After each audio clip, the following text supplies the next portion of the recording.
a couple of tentacles reared up and single jagged claws stretched out of their ends, hooking into the walls. It pulled itself further out of the hole, and another head crept out from one of the shell's openings. The face stood on a stalk-like neck, wrapped in livery green skin. In all other ways, it had the appearance of a human skull, its circular eyes shining like copper as the strobing hall light caught them. No pupils, no irises, but clearly looking Sam's way. Its crooked jaw dropped open and a 2-foot lizard tongue flicked out, spraying blood across the floor. It let out another avian cry. Sam ran. Thank God that's over. Sent shivers down me spine, gave me the heebie-jeebies. Now, I don't know if you've met this Phil Williams guy. I have, many times in fact, and he's such a pleasant chap on the outside, you wouldn't think he was harbouring such dark, twisted thoughts. Just goes to show, you think you know a guy. What is up, Ordshawrians? I'm Francis D. Williams from Vivid House Studios, and this is an official illustration of a TURNBOLD from the second book in the Ordshaw trilogy, Blue Angel, by Phil Williams. If you haven't read it already and you like urban fantasy, I highly recommend it. Can get a little bit tense in places. Yeah, as you'll find out in this image. So anyway, let's get stuck in. So these are some of the images I used to create this piece, and in the book the scene is set in a government building corridor. So I got this image of a hospital. First thing I did was cut out the woman using content aware fill. I started to position my turtle shell in place, warped it a little bit with puppet warp, got the tentacles roughly in place. So I masked out the floor and then changed it using generative fill. It was too reflective. I did want it a little bit reflective, but not shiny tiles. So this floor looked much better. I tidied up the walls using content aware fill and the clone stamp tool, and then I started to deal with those hideous stripes. I then copied and pasted parts of the walls that I did like, and then used perspective warp to get them in the right position. I played around with all the tentacles, positioning them how I wanted them by using puppet warp. Started to adjust the color of my image and the TURNBOLD with a curves adjustment layer and a hue and saturation adjustment layer. If ever you see any colors changing within this video, I know it's so sped up, but 9 times out of 10 that's what I would have done. Next I started to tackle the character of Sam, and this actually proved to be the most challenging part of this whole image, creating her, because, you know, I wanted her running in a specific direction, and you can cruise for hours and hours looking for stock imagery to get the perfect position, and you're never going to find it. So in my case, I liked a bit of this, a bit of that. I think we ended up with about 5 images of different people compiled together to create her. So yeah, it was a challenge, I've got to say. And yeah, I just got her general structure together and put her in place. And then I decided to use generative fill to change her shoes. Look, I'm honestly not a big fan of generative fill. You know, it has its perks, but for me it's a bit low quality and the results are often weird. But these actually turned out okay for a change, so it's all good.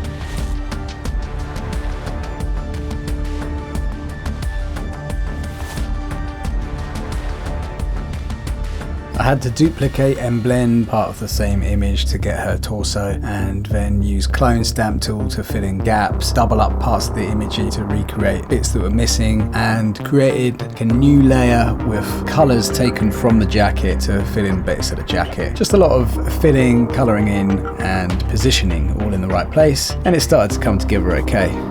I took a photo of Laura's hand holding a desert eagle because I needed it to be in the exact right position of her backhand there. And yes, she has got her funky little nails going on, but that's my Easter egg. I created the necks out of the turtlenecks, which were really handy because in the book he has a livery green skinned neck, exactly like a big old Galapagos turtle. Now I'll just explain my work process quickly when dealing with composites like this. Usually what I'll do is I'll get my rough elements in place, my key elements, so I've got the TURNBOLD, the foreground where Sam is, and then obviously the background and surrounding. Once all the perspective of those are sorted and roughly done, I'll then dart back and forth between everything and sorting out the colouring and the shading and all that. And that way it just gives me elements to work on when I get bored, because I do get bored easily, not gonna lie. So I like to be able to just work on a bit here, a bit there until it all starts coming together, you know. That's just the way I work. So it is a bit erratic, but it works for me.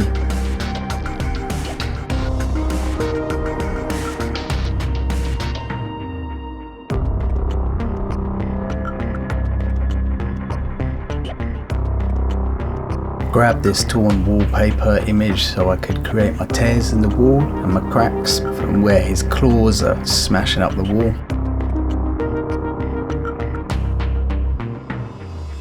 Now it's time to turn the light on. Whenever I'm doing highlights or lighting, I like to use the blend mode linear dodge.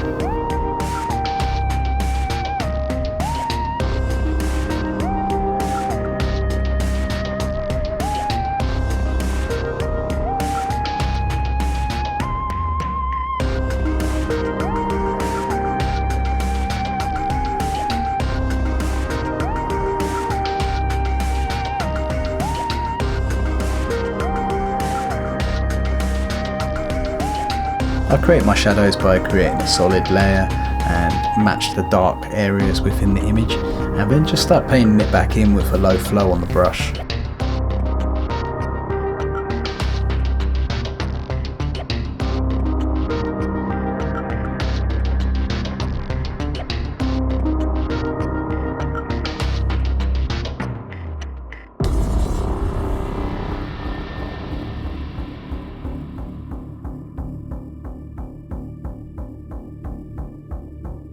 Now with the skulls, I couldn't flip them because the perspectives would have been completely wrong, so that meant I had an issue with the lighting and how they were lit. So in a situation like this, where my light source is coming from a completely different direction, what I would normally do is create two exposure layers, completely overexpose one and completely underexpose the other, and then I will just start painting back in with my brush on a low flow, the lights and darks and the shadows according to where my light source is coming from. So just do it all manually, and you usually get pretty decent results by doing this.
I wanted to add a hint of colour coming from somewhere else on this piece, so I cut out this exit sign and made it glow so we could have a little bit of a green glow coming in from the side there.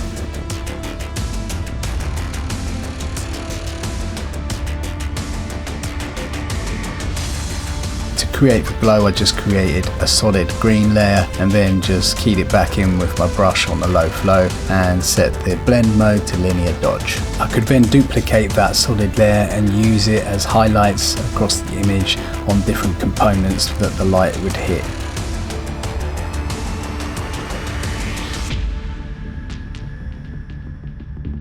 I wanted to add a bit of depth to the tear in the wall, so I thought I could do it exploding a little bit with sparks if there's live wires in there and stuff. So I got some wires, cut them out, a bit of copper piping and put them in the wall.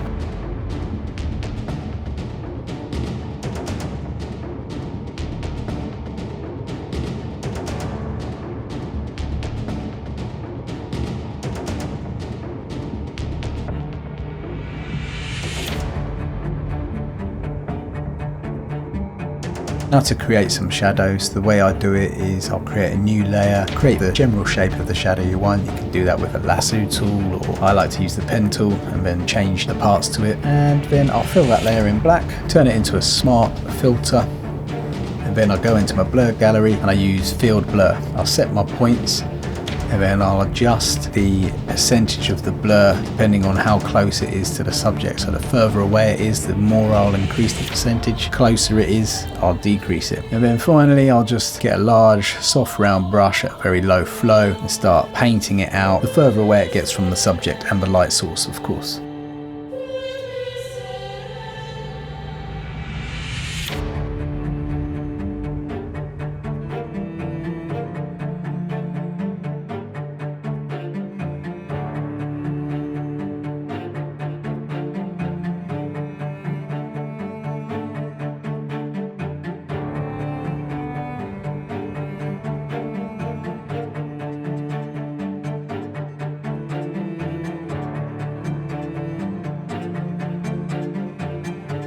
I cut out a few spark elements that I had, one from a sparking light bulb, another from like some welding or going on in a workshop or something, and I keyed out the sparks by using the color range and just selecting the highlights.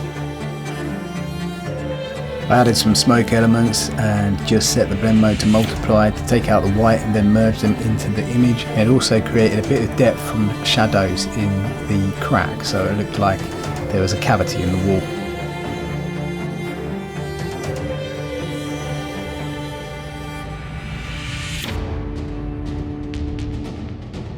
I wanted the fire extinguisher to be going off, so to create the main spray I used a stock image which has nice firm outline, and then the rest of the smoke surrounding the TURNBOLD I used one of my smoke or cloud brushes and just played around with it.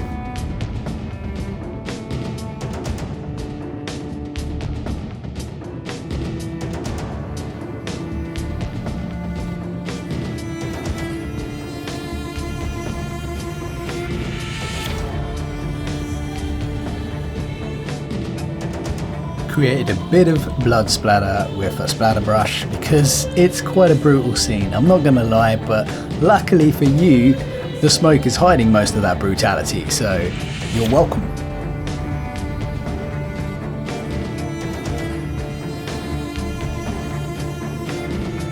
Oh yeah, back to Sam, I nearly forgot about her. I started adding shadows and highlights in all the right places.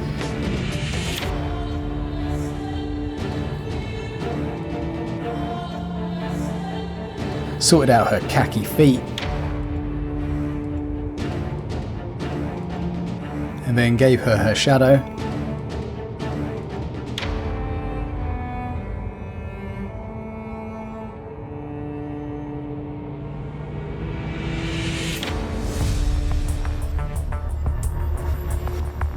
Oh yeah, her hair. Forgot how rubbish her hair was, right, so let's sort that out. So basically I just copied and pasted loads of the same bit of hair so I could sculpt it into place,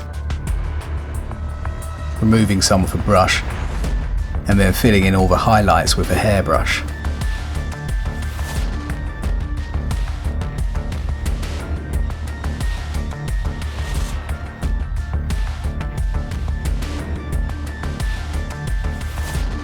Create her gun, some kind of phaser blaster gun thing. I used an image of a hairdryer. Got this image of this cool E27 light bulb with funky filament in it, which I thought could be the power source to the gun.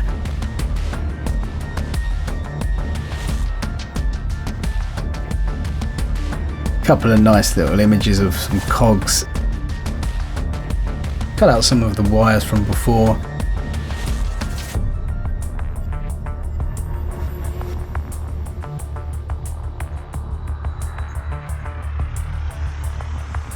And then coloured it all correctly and made it glow in the right places with the glow coming from the filament.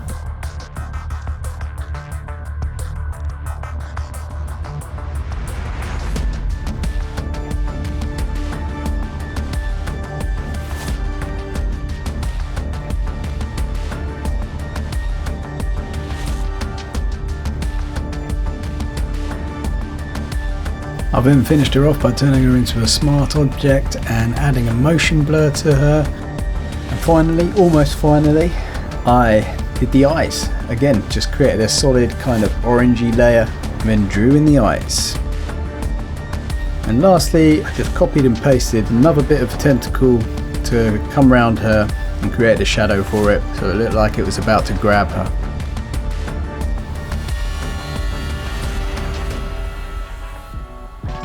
So yeah, that just about wraps it up today. To finish everything off, I just put it through a camera raw filter, did a few final tweaks, and there we go. I hope you've enjoyed watching this video. Thanks for tuning in. If you haven't already, please feel free to subscribe and hit the bell button to be notified when I upload new content.